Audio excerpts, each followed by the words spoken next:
should this even matter? I am an expert on the Dallas Cowboys. You are. You are. And I'm here to tell you Unfortunately. that this move should matter a lot. In fact, I'm here to tell you I love this move of signing Brandon Weeden for a mere 2 years and a total of $1.23 million.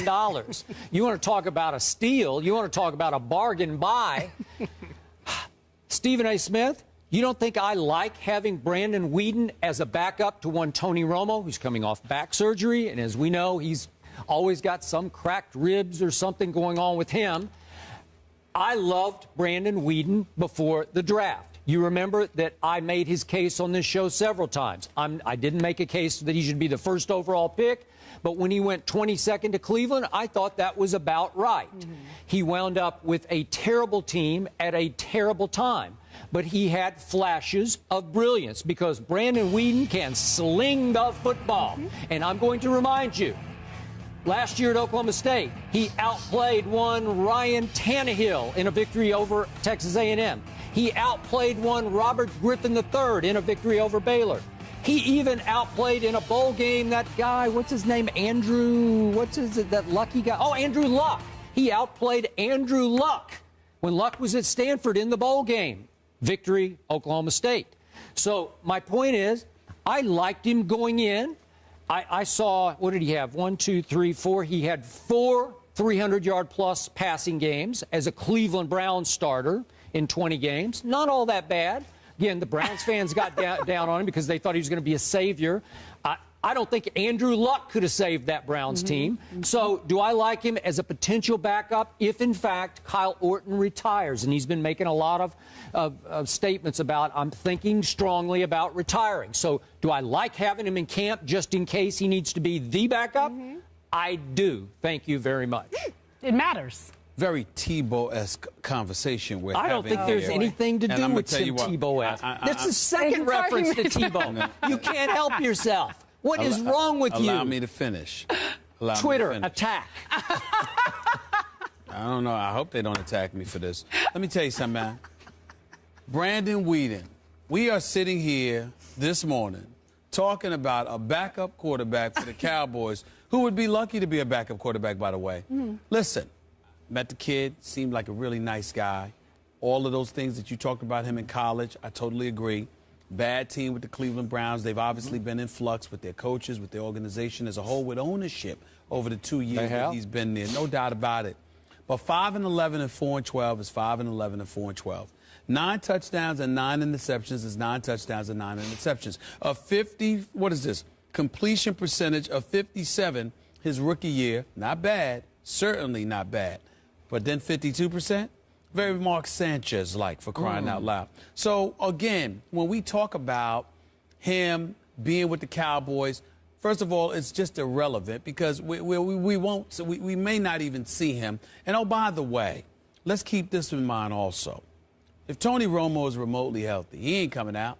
He's going to play. Now, last time we saw him against the Redskins, threw a pass and then twisted his back like he got knocked upside his head and then he lost his equilibrium. But that wasn't the case. He hurt his back. Obviously had to get operated on. You're hoping that his rehab continues to come along and he'll be just fine. But you're really missing the big picture here. I think this is validation that the Cowboys know they're going to stink. So why not bring somebody on board, you understand, that's accustomed to you're going to stink, so get situation. somebody who's been stinking. Yeah, that's right. That's right. You got nothing to lose. You got nothing to lose. I'm sure Jerry thought of that. You know what? We're going to be terrible. I got to go get a guy who was on a terrible team. You know what? You got it. Are we going to rule that out about Jerry? Are you going to rule that out about Jerry? Yes, we're ruling it completely out. Trust me. That's not a possibility. That's the one thing you've said on the show that is dead wrong. Listen. That's not possible because let me tell you something right now. If you look at the Cowboys cap situation and what they're incapable of doing, when you look at the NFC East, what the Giants just did yesterday, what the Eagles did, what the Redskins are doing, the fact is everybody and their grandmother knows that the Cowboys are going to stink this upcoming season. 8-8 would be an achievement for them this upcoming season, according to the prognosticators or the aficionados out there. So all I'm saying is, if you go into, why are you going to go out there and get big money? As far as I'm concerned, the money that they paid Weeden is validation that they're sitting there and digging at the bottom of the barrel. How much are they paying him? 1.23 million. Thank you so much. A quarterback in this league making 1.23 million. Congratulations. Stop. It is congratulations. Stop. It's a steal. Stop, please. Yeah, listen. The bottom line is, this is what it comes down to. The Cowboys are not going to be that impressive. That's all it is to it. Okay. And they got Weeden, and God bless them. We wish them well. Now, there is this thing upcoming on May the 8th called the draft, and you never know what they might land in the draft.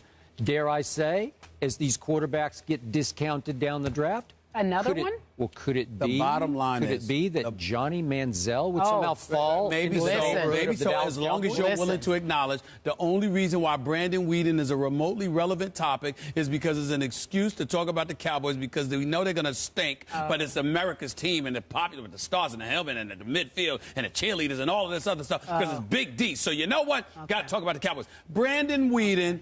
God bless him. I wish him well. I hope he finds himself in a better situation than he's just adopted. But it's irrelevant. It means nothing. It's going to make no difference in the wins category for the Dallas Cowboys. May make a difference in the losses, but ain't going to make any difference in the wins. So you're saying we wouldn't be talking about Weeden unless he was with the Cowboys? Why would we? I mean, who Why cares? would That's what we? you're saying. No disrespect. No disrespect. The But why? only reason I pushed for this topic was this would Weeden. give you two chances. You in love our, Wait a Weeden. second. You love Weeden. Give you two chances in our A block to talk about Tim Tebow. Oh, that was That's why. That was and I the did. end game. I gave it to you on a That was silver the end platter. game. Well, I appreciate that. Twitter attack. Because Lord knows we must. Lord knows we must talk about him. He's doing a great job, by the way, isn't he? Where is he at now?